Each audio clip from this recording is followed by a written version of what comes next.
Ay, sí, lo sé, me atrasé en este video, pero hay una buena explicación para eso. Uno, los capítulos de mapa pues son un vulgar relleno. Sé que están adaptados directamente del manga, pero no quita que sea relleno. Simplemente es para recordarnos las acciones de algunos personajes o sus motivaciones, o más o menos entenderles mejor. Así que a mi punto de vista no hay mucho que analizar, y es por ese motivo que yo decidí saltarme estos capítulos. Eso y que yo estaba muy ocupado estas semanas estudiando por una prueba súper importante, cosa que ya pasó. Así que ahora sí finalmente voy a poder hablar de este capítulo, de Shingeki no Kyojin, de esta final, de esta segunda parte del final de temporada. Es confuso, pero son...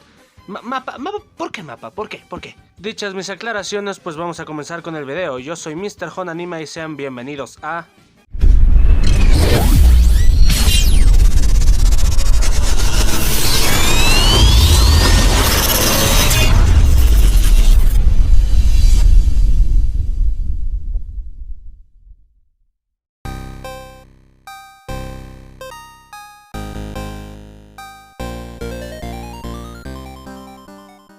Shingeki no Kyojin ha sabido dar al espectador multitudes de fases, ya sea para lo bueno o para lo malo. Ha sabido plasmar perfectamente lo que significa ser humano, mostrándonos todas sus facetas de principio a fin, cuáles son las buenas, cuáles son las malas, o explicándome de mejor manera cuáles son las moralmente correctas, logrando así dividir al fandom en una faceta cuasi eterna.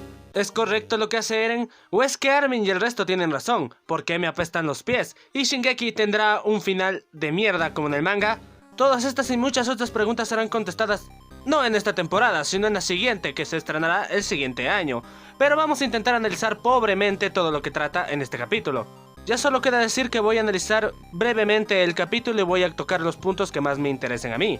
Como hablar de ciertos personajes, ya sea para honrarlos o porque son importantes para la trama. Dicho cómo voy a mover, ahora sí, empecemos con el análisis.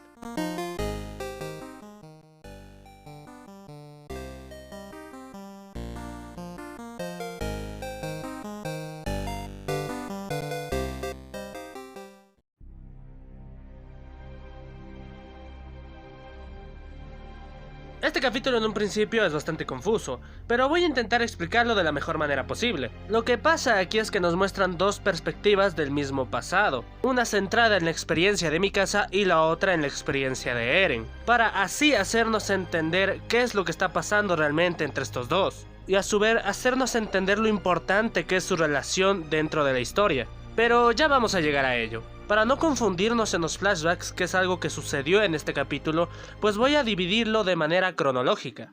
Para empezar tenemos la conversación del plan de Zeke. Aquí lo más importante a resaltar es saber el por qué Floch estaba tan involucrado con Eren. Resulta que él había escuchado de aquella conversación, y Eren no tuvo más remedio que contarle todo su plan, o lo menos lo que tenía hasta ese momento. Lo que nos da a entender que la facción reguerista no fue un invento de Eren, sino más bien una acción colateral a lo que Eren le contó a Floch. Algo que se le escapó de las manos, algo que no puede controlar. Siguiendo con el orden cronológico de las cosas, sigue la confesión de Eren a Historia.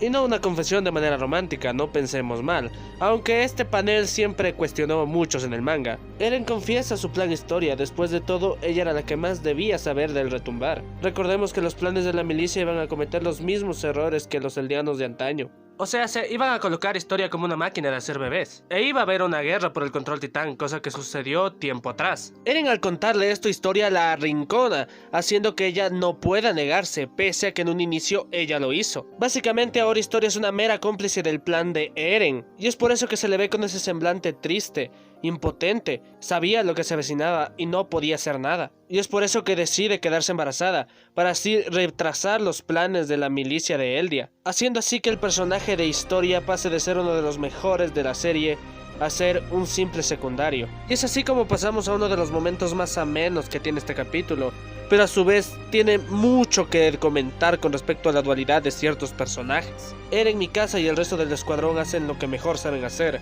reconocer el área. Viajan hacia Marley, hacia las fauces del lobo, para reconocer cómo es el enemigo. Recordemos que esto es antes de que Eren abandonara el escuadrón de reconocimiento en Marley, por lo que para ese entonces Eren, entre comillas, no había cambiado del todo. Y esto es lo que podemos ver en esta parte del capítulo: a un Eren duditativo, a un Eren que no sabe muy bien, algo le pasa.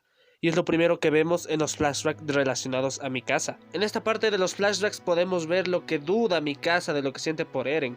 Ella se había negado hasta el momento de ver el panorama completo, pero rememorando se da cuenta de que no había visto a Eren en su totalidad. Actualmente Mikasa se encuentra en un punto muy crítico para el desarrollo de su personaje, y desde ahí podría desembocarse a algo muy bueno o algo que nos decepcione bastante. Toca esperar a ver.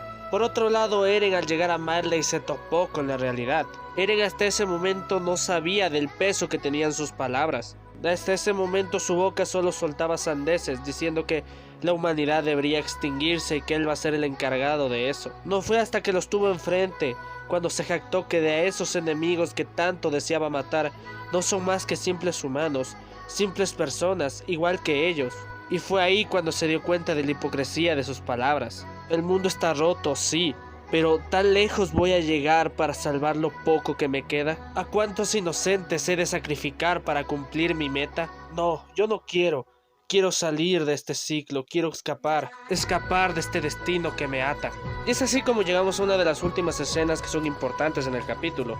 La escena del banquete / baile / borrachera, junto con la escena de Eren y Mikasa. Para entender un poco más la escena de Eren y Mikasa, que esto no se entendió muy bien en el anime, tocaba explicar lo que yo ya dije, todos los pensamientos por los cuales pasaba Eren. Básicamente y en resumidas cuentas, este es un intento desesperado de Eren para zafarse de su destino, su única salida, su única esperanza para poder ser libre. Todo eso recaído en el ser que él más ama, Mikasa. Cosa que conjunto con este flashback tan importante para la historia, se nos desvela finalmente cómo es que se mueven los Ackerman. Y finalmente descubrimos de que no son amos y esclavos. Cada uno de ellos se mueve como personas independientes. Y como era de esperarse, la respuesta de Mikasa nos hizo esperar. Y le dijo que son familia. ¡Puta madre! Una cosa tenías que hacer, Mikasa.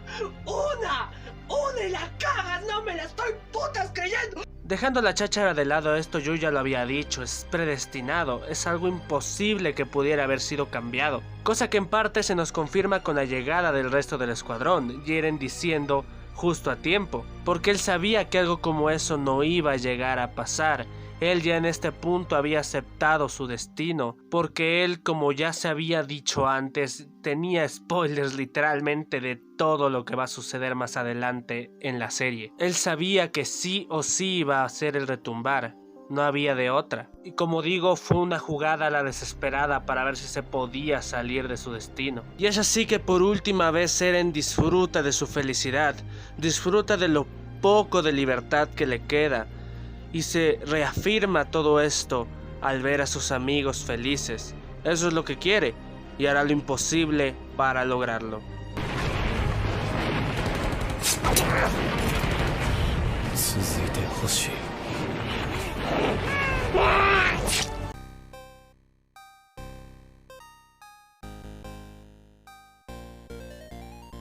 Y ya para finalizar tenemos una de las escenas más impactantes que tiene la serie hasta el momento, y es la escena del retumbar.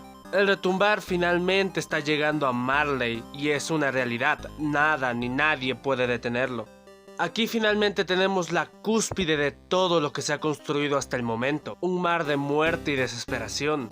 Todo esto ocasionado por un mundo roto, lleno de guerras, sangre, codicia. Un mundo en donde reinan los humanos. Porque en Shingeki no Kyojin no trata sobre monstruos que se pueden convertir en humanos. Trata sobre humanos que se pueden convertir en monstruos. He aquí al niño que le han arrebatado todo.